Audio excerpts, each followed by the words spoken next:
And this is the third webinar in the series entitled Speech Management for Children with Cleft Lip and Palate, State of the Art. The other two webinars have been previously run and are on video and available on the website. The webinar has been organised by the Cleft Palate and Craniofacial Committee, who are part of the IALP, which is now known as the International Association of Communication Sciences and Disorders.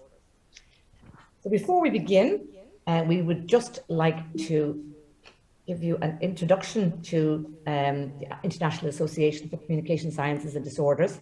We're a not-for-profit, a non-governmental worldwide organisation of professionals and scientists in communication, voice and speech and language therapy, pathology, audiology and swallowing. The organisation is almost 100 years old. We'll be celebrating in 2024 and was originally founded by Int'l for shells. We actively collaborate with the World Health Organization, and on our screen here is Professor Pam Enderby, who is the current president of the association. The vision of the association is a global vision to facilitate better understanding, knowledge and care of all those with communication and swallow disorders. And our mission is to improve the quality of life of individuals with disorders of communication, speech, language, voice, hearing and swallowing. The Cleft, Palate and Craniofacial Committee are one of 14 committees under the heading of the IACSD, and we follow and adhere to their vision and mission. We're a fairly new committee, and we now have on the website, on the link that you see below, we have various documents, a very detailed frequently asked questions document, and we have links to various societies and resources and a list of resources. We are also involved with a task force for underserved and unserved populations throughout the world, and have recently contributed to a chapter on the needs and strategies in cleft lip and palate and craniofacial anomalies. And it's aimed at the general public and government officials. Many of our members are actively involved with the mentoring project, which is a collaboration between Transforming Faces and IALP. And this was started off last year through this committee actually, and has been highly successful. And we're on the second year of this mentorship, where we're mentoring newly graduated speech and language therapists from Bangladesh, Ghana, Ethiopia, India, Sri Lanka and Uganda. This is just the final of our webinar series, and we also have committee members who are actively involved in various professional and voluntary bodies and NGOs globally. Here's our committee, and we have down in the corners our chairperson, our very capable chairperson, Professor Val Pereira. I'm deputy chair, Professor Christian van Leerd, previous chair, and then Dr. Debbie Sell, Alice Lee, Yoshiko Taiki, Suraj Subramanian as part of our committee. Just a reminder that next year, actually, the next International Congress of IALP will be held in Auckland, and we would encourage people to have a look at 2023.org for further information. So the Zoom webinars, as you know, they have been recorded, and the videos will be uploaded within a couple of weeks on the website. The speakers' handouts will also be available. And if you have any questions, we'd ask you to put them into the Zoom chat. And at the end, your questions will be collated, and the committee members and the speakers will aim to address these questions in the last 30 minutes. Just a quick recap, the original webinar 1 was run in January, and that was on overview of cleft palate and cleft palate speech, and that was from Dr. Alice Lee and myself. Webinar 2, which was run in March, I think it was assessment, cleft palate speech and velopharyngeal dysfunction, and that was run by Dr. Debbie Sell and Dr. Yoshiko Taiki. And again, these are all available on the website. So before we start, first of all, we're going to run a quick poll, and we'd ask you to complete the poll as soon as you can. So.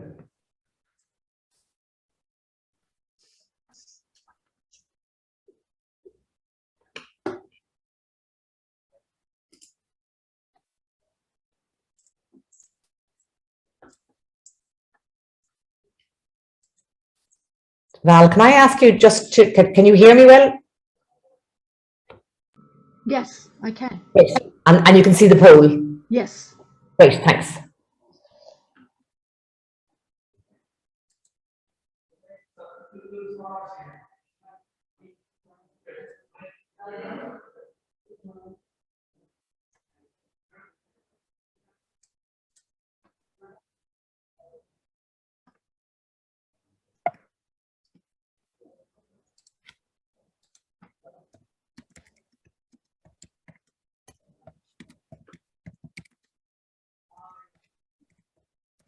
Okay.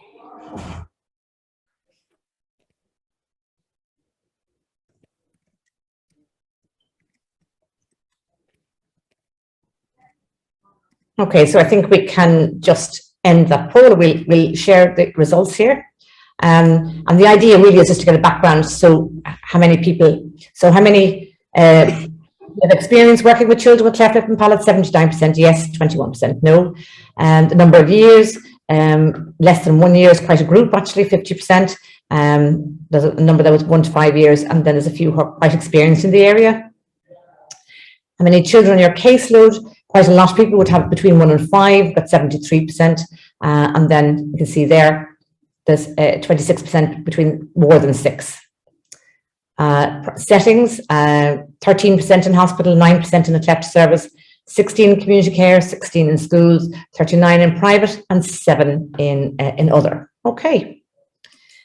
Just so before I introduce our speakers, I would like to just ask everyone if they have a topic they'd like the committee to address in the next series of webinars, which I'm not sure when that'll be, and maybe they'd put the ideas into the website, or sorry, into the chat, and we would be very happy to collate that information later. So without further ado, are you still seeing my poll? Sorry, Val. Can you see my slide? No, it's gone now. Okay. Good, thank you. Okay, so it gives me great pleasure to introduce our 3 speakers today. We're going to talk about intervention for cleft palate speech and velopharyngeal dysfunction. Our first speaker is Professor Judith Leduc. Judy is a speech and language therapist, currently in private practice, but she has been working in the area of craniofacial for many, many years, 40 years actually. She's held an academic post as assistant professor in the Department of Otolaryngology at the University of Illinois Medical Center. And she's also a clinical coordinator there for the Center for Craniofacial Anomalies.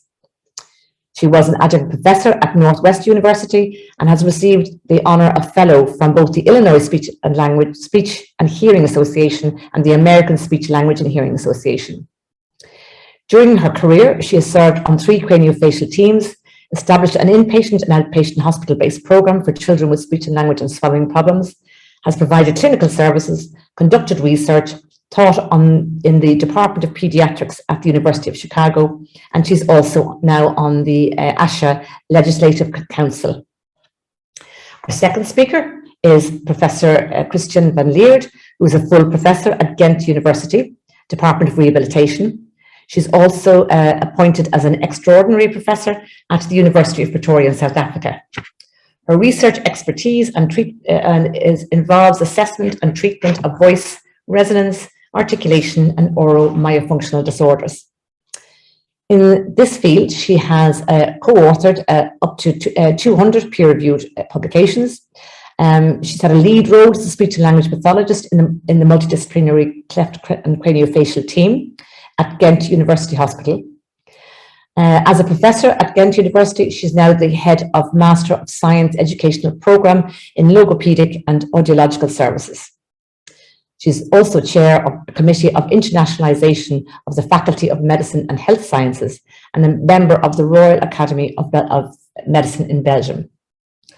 And finally, Dr. Val Pereira is an assistant professor at Chinese University of Hong Kong, the Department of Otolaryngology, Head and Neck Surgery, and the Division of Speech and Language Therapy. She's also an honorary assistant professor with the Faculty of Dentistry at the University of Hong Kong and is the speech therapist for the Joint Cleft Palate team and the Nasal Endoscopy Clinic based in Prince Philip Dental Hospital.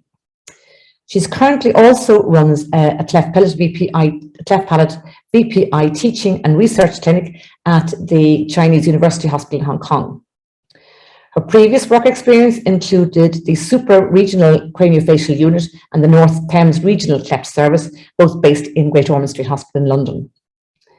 She continues to have her work published and is currently collaborating with Hong Kong Children's Hospital on cleft palate research and at the University of Sydney on clinical education. Her clinical and research interests are perceptual and instrumental assessment of speech outcomes in cleft lip and palate and VPI and the impact of orthodontic surgery on speech. So with that, I'm going to stop sharing and I'll hand you over to our first speaker, Judith.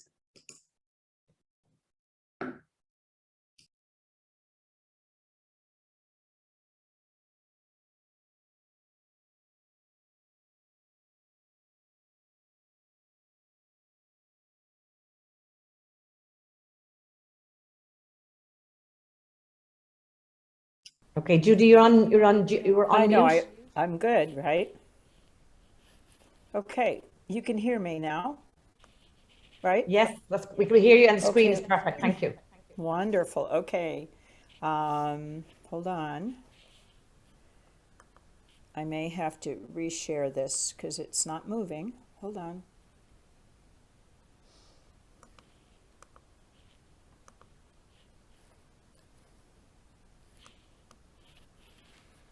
Okay.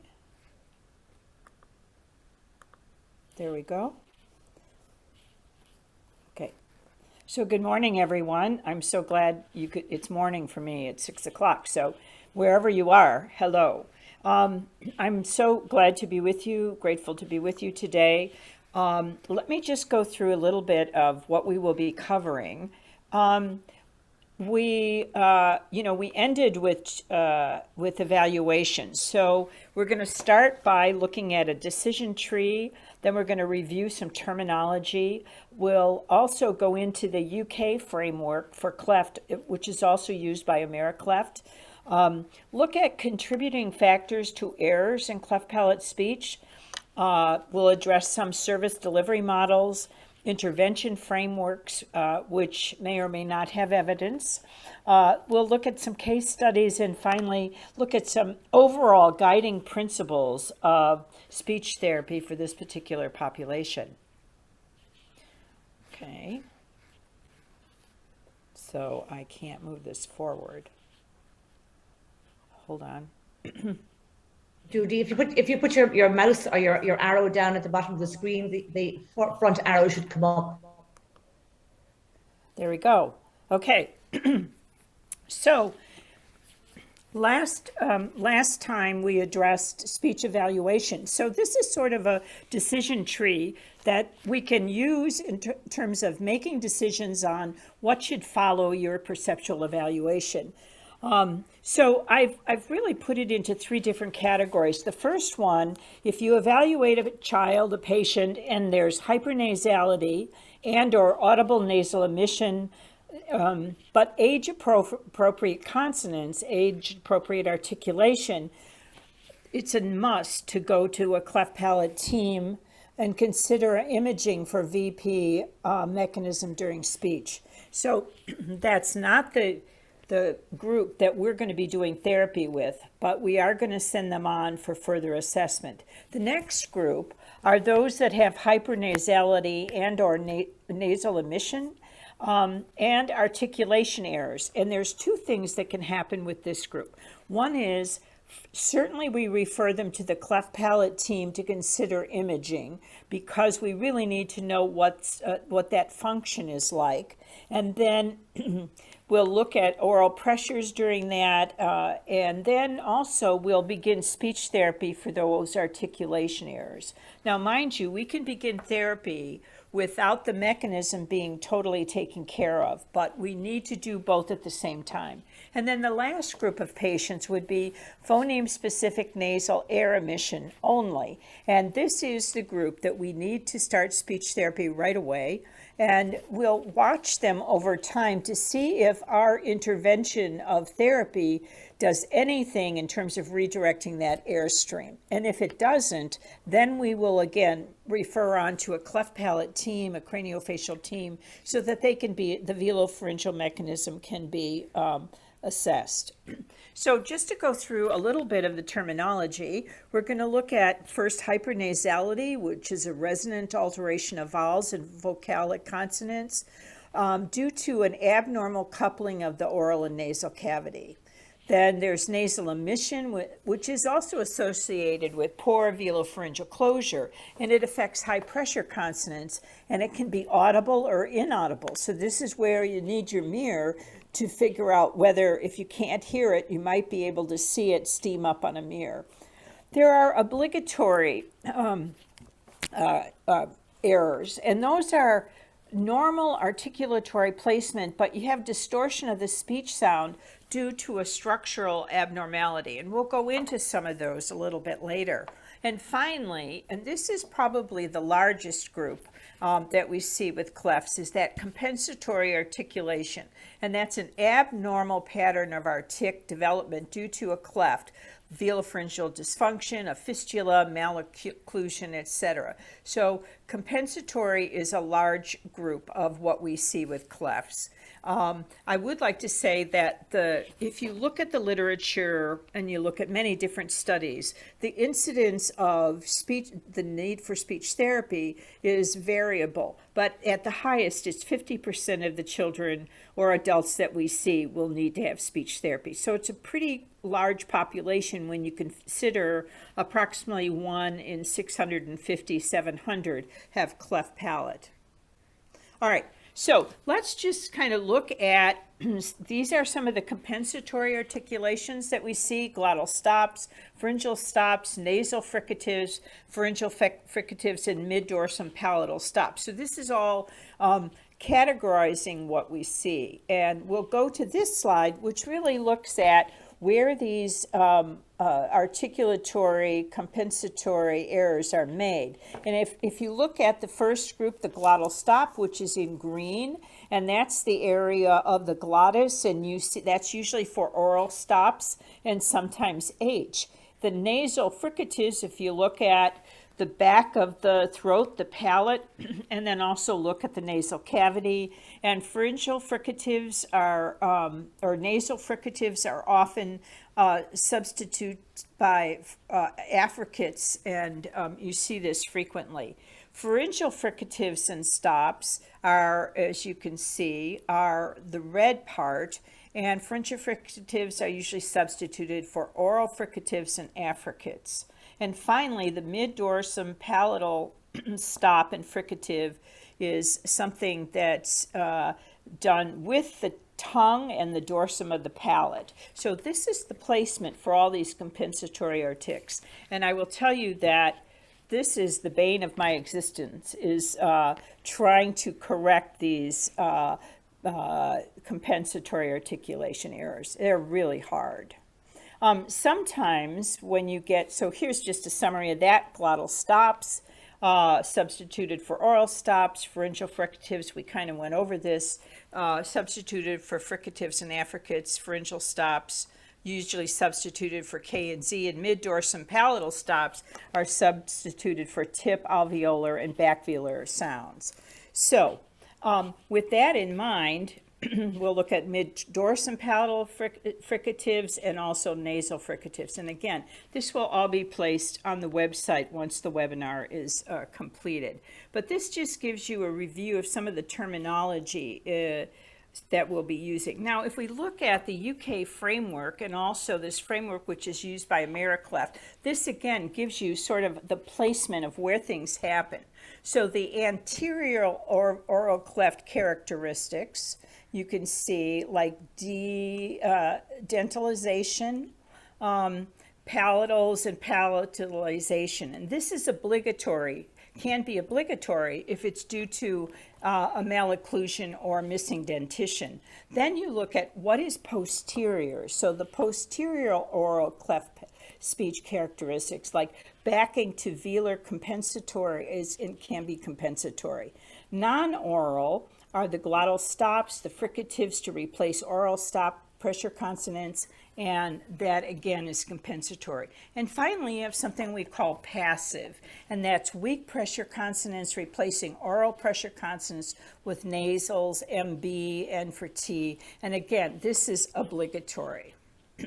So, what contributes to these errors in cleft palate? Because we have to look at everything as a speech language pathologist. So, velopharyngeal dysfunction, we can have a short palate, poor pharyngeal wall movement, or perhaps it's just the timing of the palate and the pharyngeal wall movement together, which cannot get that sphincter. There's sometimes physical characteristics of the vocal tract which may contribute. For instance, laryngeal malacia, or here is a picture of a pharyngeal web, and that too can contribute. Palatal fistulas. Now, I got this slide because it's like the largest fistula I've ever seen in my life, and I've seen a lot of fistulas. But just to show you that fistulas can be very big and can cause, again, it can contribute to the errors that you see.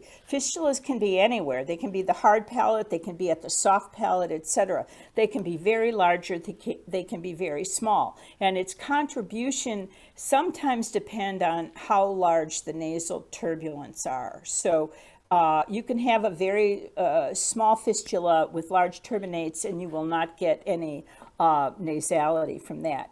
Again, the last part is really the tongue posture. And if you look at this, this is one of those mid-dorsum palatal stops where the tongue is at the middle of the palate and it's blocking the air from entering the oral cavity. So tongue posturing can be a critical factor in cleft palate speech. And then what we need to do is obviously change that tongue posture and see what happens. Dentition is large, right? So you look at dentition, the first one is, oops, let me go back here. Sorry about that. The first one is a class 3 where you have the maxilla that's not growing and the mandible that's growing. And oftentimes we see a collapse of the maxilla in cleft cases. The next one can be a crossbite. There can be missing teeth in the line of the cleft. There can be supernumerary teeth, extra teeth that are all in the palate. Sometimes we see that. So really, dentition plays a significant role in cleft palate speech errors. Some of this can be just learned, like phoneme-specific nasal emission, where you've got the tongue posture is creating the error itself. And this is a compensatory articulation, which we can correct. There's phonatory disorders such as aphonia, hoarseness, intensity, and pitch variations. And if you look at aphonia, oftentimes some of these patients really try very hard to get the sound correct. And what they do is they just continuously bang their vocal cords together, and you'll get hoarseness, you'll get vocal nodules, etc. Intensity oftentimes can be related, it can be related to a web, but it also can be related to the fact that these kiddos sometimes just don't want to speak up, so their intensity is low. And pitch variations, we found that particularly in males with cleft, the fundamental frequency can be higher. Now, let's look at hearing. You probably know that with hearing, the most frequently and most common hearing disorder is a conductive hearing loss. And this is due to buildup of middle ear fluid, which certainly can be alleviated. Rarely does this affect speech, but it can, but we have to be aware that it can. Less likely is a sensory neural hearing loss. And now, you don't see this necessarily in clefts per se, but in clefts in combination with craniofacial syndromes, you do see this. And that certainly can have an impact in the craniofacial syndromes. So let's just look at models of intervention. And the first one is just the intervention. It's a one-on-one with a therapist. This is kind of a traditional model, direct intervention. So that's one model of intervention. Another one is a small group, 3 to 4 clients with a therapist. They could have varying disorders, and here you might get some peer modeling as well as modeling from the clinician. The next one is camp-based, and this is more of an intensive program, and 3 or 4 days a week for a couple of hours a day. And I do this in the summertime, and so does my colleague. And what we use are the neuroscience principles of the frequency and the intensity, which really help drive the mechanism, which changes the neuronal connections, which then changes the speech pattern. And we found that the intensity and frequency really is a great contribution to the efficacy of therapy. And the last one is a parent-led intervention, and I've got a couple of slides on that for you. And this is a speech at home program developed by some of our colleagues which are on this committee. But anyway, it's evidence-based, it's integrated online training and intervention packages are used in traditional and hybrid services. And so there's been a lot of research. There's been parent focus groups, feasibility studies, RCT, and parent experience of parent-led ARTIC groups by Cell in 2018. There's 2 studies that are available on implementation into clinical practice. So there's parent training courses, a therapy program builder with resources, etc., and there's training workshops for this. So what does this address? First of all, if you've got a waiting list, it really will be helpful, and it'll empower parents to be involved in their child's case. It offers detailed evidence-based training, a lot of resources, which is easy to share with parents. Indirectly, it provides training for less experienced therapists. So if you haven't got a lot of experience with clefts, this is a great program. It can lead to a more equitable service. And finally, it allows therapists and parents to work in partnership. So this we have to address. We have to find different models of service delivery because we can't do it all. We really need parent involvement, and I'm sure you're aware of that. So let's talk just 2 treatment models. Telehealth is obviously something that came about more during the pandemic. Face-to-face, you can read nonverbal cues easier. You can develop a personal relationship with your client and the families. The other thing is you can use tactile cues. And this, I think, for our population is pretty important.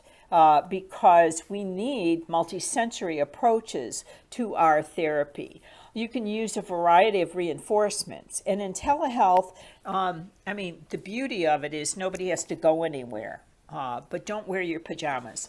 You can schedule around work time, around family time. There's no travel time involved. And in those areas where you don't have speech therapy relatively available, this is very easy access then. So I think that that's a very important thing to remember. Not all of our patients are amenable to telehealth. You need to decide what's going to work best. So to end, I'm just going to speak before I turn it on to my colleague. I'm just going to talk a little bit about what are the general goals for clefts in speech with VPD, velopharyngeal dysfunction. First of all, establish correct oral articulatory placement or allow airflow direction and pressure buildup by using both a behavioral approach and articulation motor phonetic therapy approach. There's lots of approaches which we're going to go into a little bit later. You have to maximize intraoral pressure buildup during speech sound production and teach new motor speech patterns to replace compensatory maladaptive artic errors. These compensatory articulation errors have to be dealt with directly. You can't do it indirectly. You have to have a very set program for that. I want to say one more thing, and that is, glottal stops are probably pretty prevalent, and sometimes glottal stops are mistaken for an absent of the sound. So I think you need to train your ears a little bit. I've done it myself. I go, is that a glottal stop or is that an omission of the sound itself? So just be aware that when you are evaluating, that glottal stops can sound like they're not there. So, but they're there. It's just a stop. So anyway, I'm going to now turn my my program over to Chris. Who's coming next? Yeah, thank you, Judith. Yeah, I'm thank coming you. next, I think. Good. Yes. Do you hear me, please? Yes. Yes, loud and Okay. clear, it's lovely. Thank you. Triona, I'm trying to share my screen.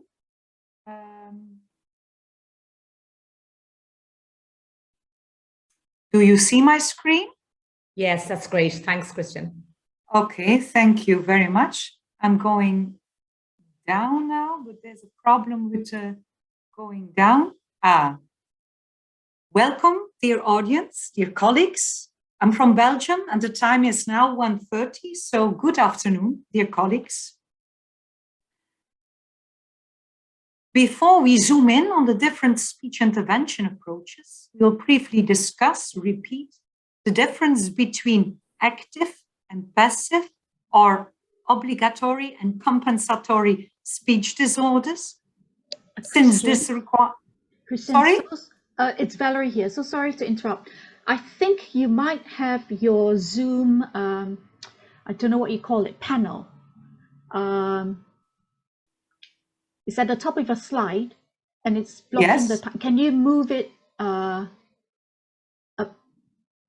higher up? So it's a Zoom panel itself. Yeah, that's it. So it's Is moved. this okay?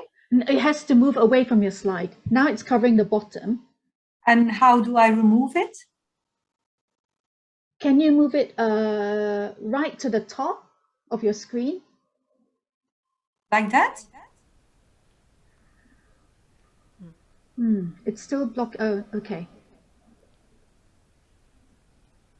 I don't know what to do to get rid of it. Does it interrupt now? It might be better to put it at the bottom of the screen. It won't. Yeah, So you'll okay. have the title at least.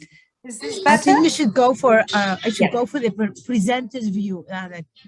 No, presenter's view. So this will go away. Is this bothering? Because I don't find a real button to disappear Okay. this line.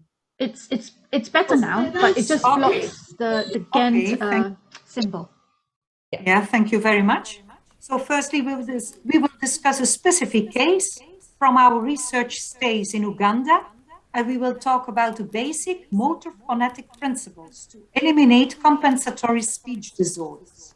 Afterwards, we will discuss a second case and talk about the basic phonological principles to treat compensatory speech disorders.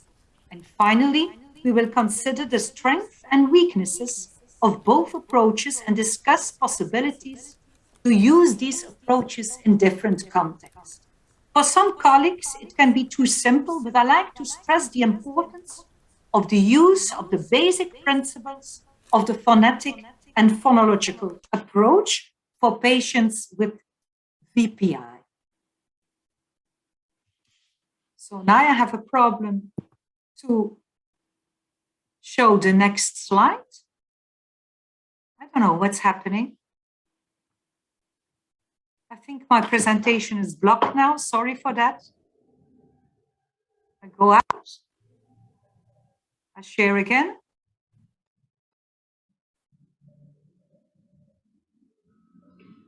Christian, Jonathan in the chat box suggested unchecking the box for optimize for video to get rid of the box on the screen. Sorry, I have to find my Okay. PowerPoint Sure. presentation first.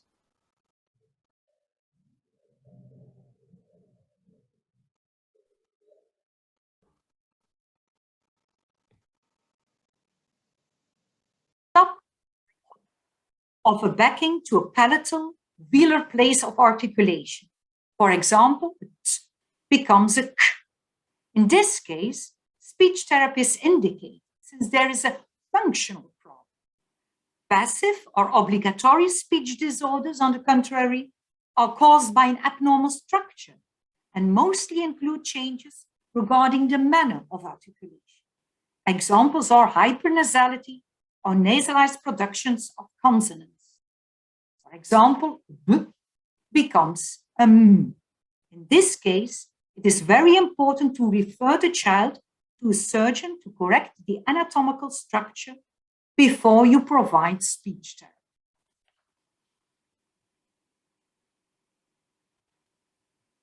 And now it's, yeah, thank you.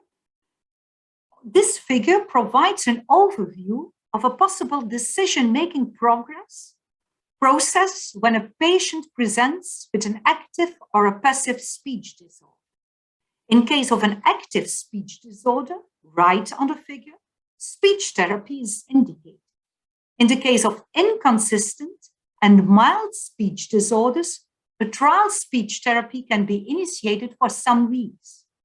If speech therapy is ineffective, the patients need to be referred to a plastic surgeon. In case of consistent passive speech disorder, a phlebothoracoscopy or nasoendoscopic evaluation is required. In case of VPI, a surgical intervention is required. In case of an inconsistent velopharyngeal gap, a trial speech therapy can be initiated.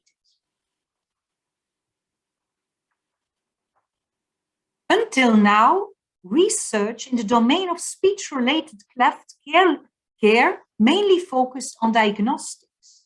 For instance, perceptual and instrumental assessment of speech disorders in children with cleft lip palate. But what about treatment of these speech disorders? In 2013, a systematic review was published investigating evidence for effectiveness of differences in timing and type of speech intervention in this population. Unfortunately, the review found little evidence to support any specific intervention. The authors concluded that studies need to be conducted to provide a secure evidence base for speech-language therapies. Since currently there is no evidence concerning effectiveness of speech therapy, it is difficult for SLPs to work in accordance with internationally accepted standards. Which technique should they use? Traditionally, cleft palate speech is treated by using a motor approach based on phonetic articulation therapy. Some studies have already demonstrated the positive effects of motor phonetic articulation therapy to eliminate active cleft speech characteristics. And recently, phonological approaches have received more attention. Some recent studies have demonstrated superior effects of phonological intervention compared to phonetic intervention in reducing active cleft palate speech characteristics. During this webinar, we will consider these different speech intervention approaches, and we will discuss the possibilities to use these approaches in different contexts. I'd like to introduce a little bit also our experience in countries with limited access to speech therapy, like in Uganda. Uganda is an East African country with more than 43 million inhabitants. The life expectancy at birth is 60 years for men and 65 years for women. This is related to the limited access to healthcare. The incidence of cleft palate, you can see it on the PowerPoint, is 0.37 per 1,000 inhabitants in Uganda. At a yearly basis, around 1,128 to 2,070 babies are born with a cleft. Despite this high incidence, there are only few hospitals per inhabitants. In addition, there is a limited availability of SLPs which decreases the patient access to speech therapy.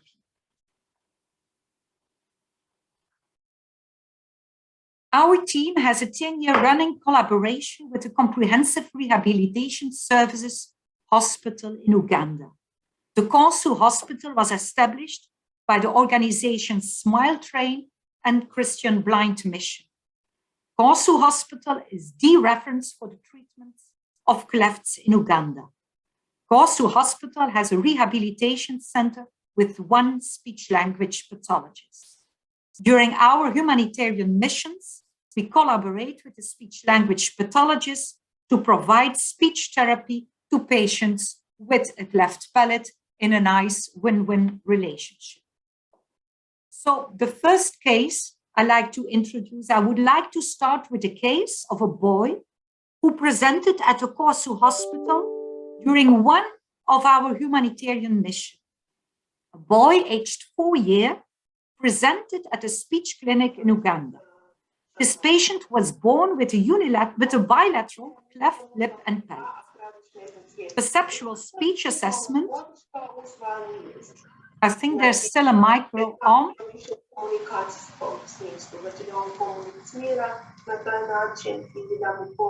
I hear another voice. Perhaps there's a microphone on. Okay, thank you very much. This patient was born with a bilateral cleft lip and palate. Perceptual speech assessment revealed glottal productions of the pressure consonants and b, palatalization and mild hypernasality. He had never received speech therapy. So what intervention approach could be considered effective for this boy, with the eye of eliminating his active cleft speech characteristics? Now I zoom in into the basic principles we used with this child. The motor phonetic approach, what is the most frequently used technique to eliminate active cleft speech characteristics. This approach was used in this Ugandan boy I presented at the previous slide. It consists of 5 different steps: identification, discrimination of the sound, variation and correction of the sound, stabilization, and transfer of the learned sound on 6 different levels. In isolation, in syllables, isolation here in this specific case, isolation of the k sound, in syllables, k, ka, in words, can, and in sentences, in a text, and in spontaneous speech. An individual approach based on your perceptual assessment on the child's speech is very important. Moreover, this approach is not straightforward. We know that it's easier for some children to start to learn a sound on the word level instead of starting to learn the sound in isolation. So an adoption of this approach to the child you treat is very important. This motor phonetic approach is useful for children with cleft palate with this glottal productions. And you already know perhaps the first step, the step of identification. During this step, the patient needs to learn the different features of the sound. You can use visual feedback, for example, a mirror, as you did already introduce, but also tactile or auditory feedback. The speech therapist is a model for a correct production of the sound. And there are 3 different sound features that the child needs to establish. The first one is the place of articulation. For example, for the post-alveolar ridge is a place of articulation. The k has a velar place of articulation. And you can use pictures. Another feature is the manner of articulation. Manner refers to the movement of the air. For example, for the sound k, like in the Ugandan boy, the k is an oral occlusive or stop sound because there is an occlusion of the oral vocal tract and there is no nasal airflow. Finally, consonants can either be voiced, for example, the b, or unvoiced, for example, the p. After the identification of the target sound, the child needs to learn to discriminate between correct and wrong productions of the target sound. Again, the speech therapist is model for the correct production of the target sound. It is also important that we provide our patient enough time to identify the speech error. Of course, the third step is variation and correction. If the patient is able to discriminate between the correct and wrong production, we go further to the stage of variation. In this stage, you can use the different techniques depending on the patients you treat. We can use progressive approximation, you gradually train the child to produce the correct target consonant by reinforcing any production that comes close to the target consonant. For example, for a glottal stop, towards correct production of the oral velar sound. We can use direct auditory stimulation. You ask the patients to imitate the production of the target consonant directly after modeling by the speech language pathologist. This technique is difficult for most of our patients with VPI. In patients with a cleft, phonetic placement is very important. Using this technique, the child establishes a correct placement of the articulus, the lip, jaw, and tongue, using external devices, like a wooden tongue blade, rubber bands, a spoon. And also visual feedback can be used. Modifications from other sounds is another technique that is frequently used in patients with cleft palate. In this technique, the child establishes the target sound through practicing a sound with nearly the same features. For instance, enhancing correct production of the k, starting from the g. You can see now an example of the in isolation. So let's go back to the case study of our patient who was born with a bilateral cleft lip and palate. We used the motor phonetic approach. This video demonstrates an example of the variation and correction phase for the sound in isolation. I hope this will work.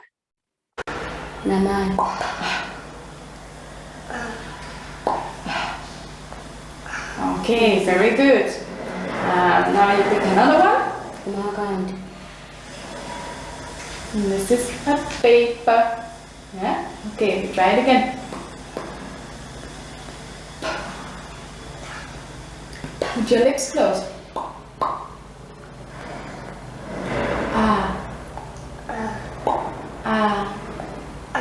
Very good. Okay, very good. So now you can pick another one. Okay, that's a pear. Yeah?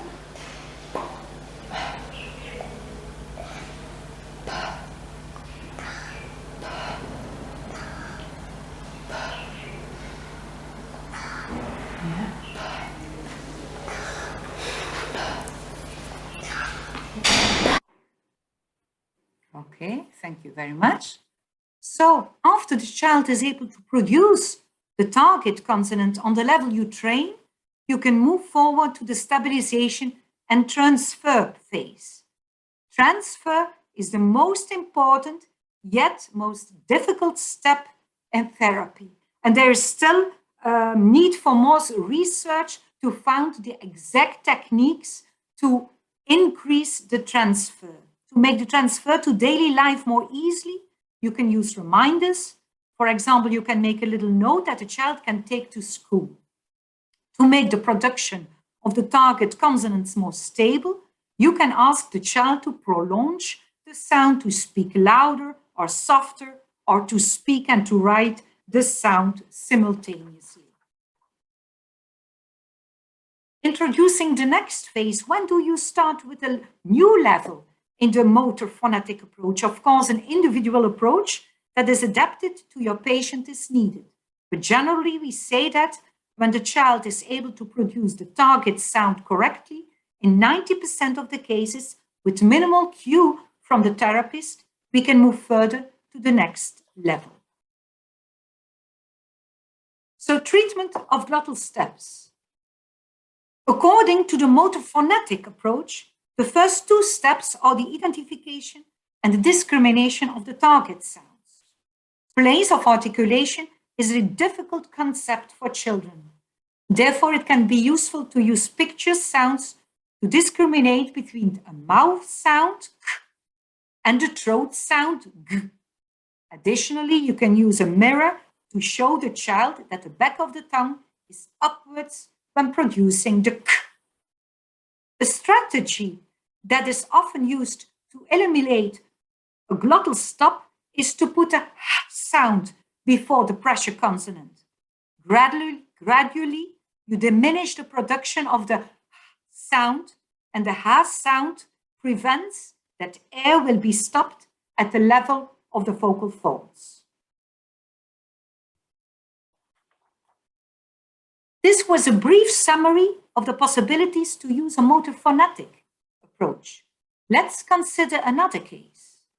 A girl, aged 8 years, presented at a speech clinic in Uganda. She had no speech therapy history and presented with a substitution of all fricative sounds by active nasal fricatives. What intervention approach could be considered effective for this girl with the eye of eliminating this active cleft speech characteristics? Well, a possibility would be the use of a linguistic phonological approach, as the girl demonstrates a certain pattern in her speech output. All fricative sounds are replaced. Traditionally, active speech disorders were considered to be motor-based phonetic errors. In other words, the child has problems with the motor production of the sounds. However, Chapman reported that over time, these phonetic errors become incorporated in the child's developmental rule system of his or her mother language, resulting in a linguistically based phonological error. In this framework, it puts on the organization, and representation of the sound system. Linguistic phonological approaches treat multiple sounds or set of sounds at a time rather than to focus on one separate target sound. For today, we'll focus on the metaphon approach by Howell and Dean.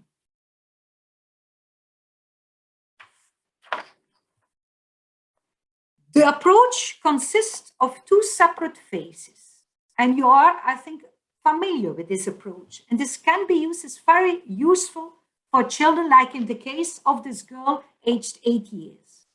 During the first phase, we explored the sound system of the mother language of the child by using child-friendly vocabulary and games.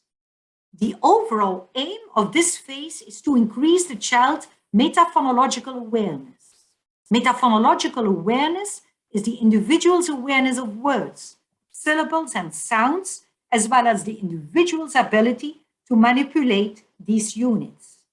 This phase consists of a concept level, sound level, phoneme level, and a word level.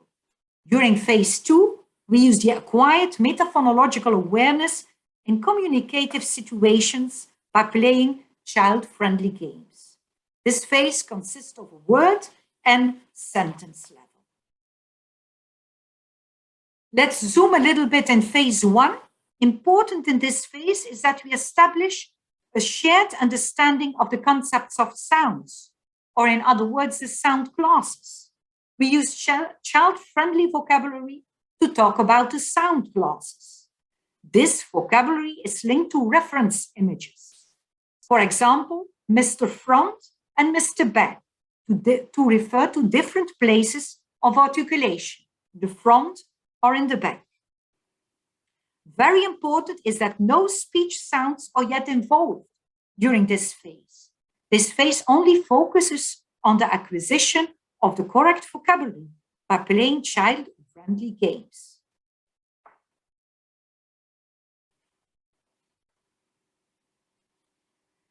If the child is familiar with the vocabulary, you can start to introduce non-speech sounds. For example, you clap in your hands in the front or in the back of your body. You can use also musical instruments.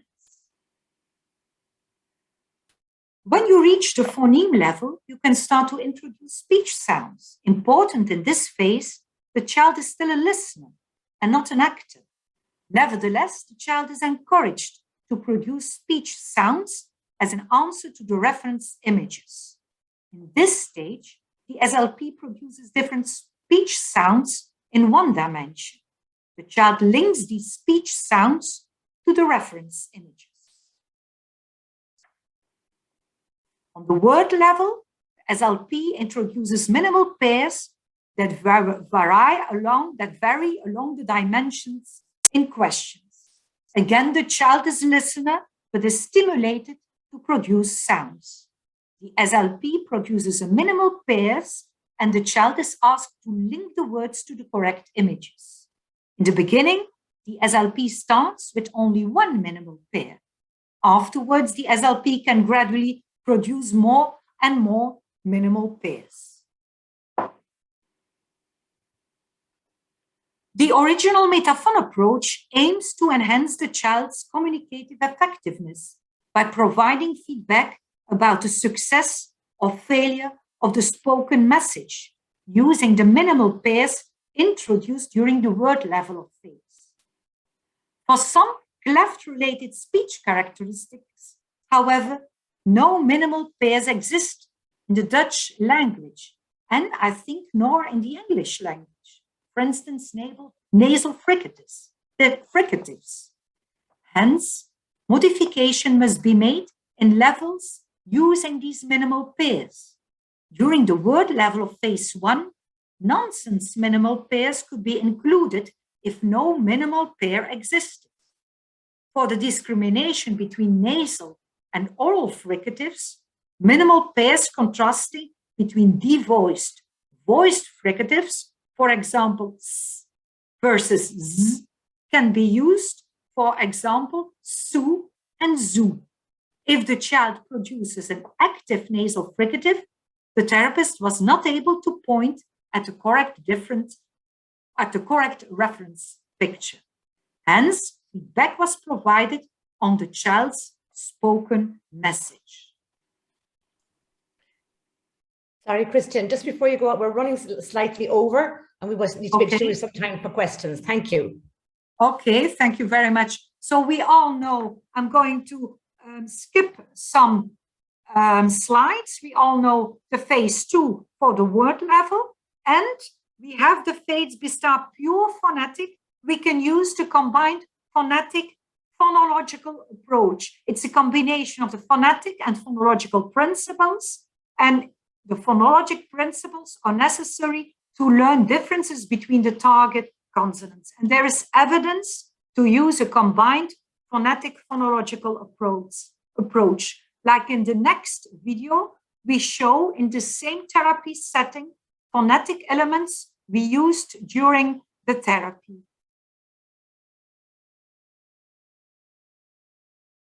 That's a face look, like this. This is the tongue. These are the teeth, this one, and these are the lips. When we say s, the tongue is here, not here.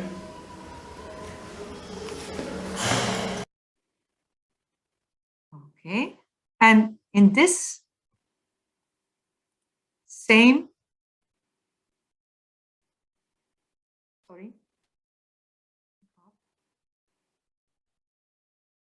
we use the same principle also, but I see there's a problem with the videos. The phonological approach in the same therapeutic setting. Good. Oh, that was not. Do it again. Oh, that was again the nose. That was Mr. Nose speaking. Huh? Okay. I go on to the last slide. This table provides a summary of the strengths and weaknesses of both the motor phonetic and linguistic phonological speech therapy approaches. Motor phonetic intervention uses auditive, tactile, and visual cues to teach target sounds to facilitate the patient's physical ability to produce a target sound. These cues can be applied in all patients, regardless of their age. On the contrary, linguistic phonological intervention does not involve such cues, but aims to influence the patient's speech production on a higher cognitive level of phonological awareness, taking into account the stages of phonological development this approach is less applicable in older patients. And this was my last slide. I like to introduce now my colleague,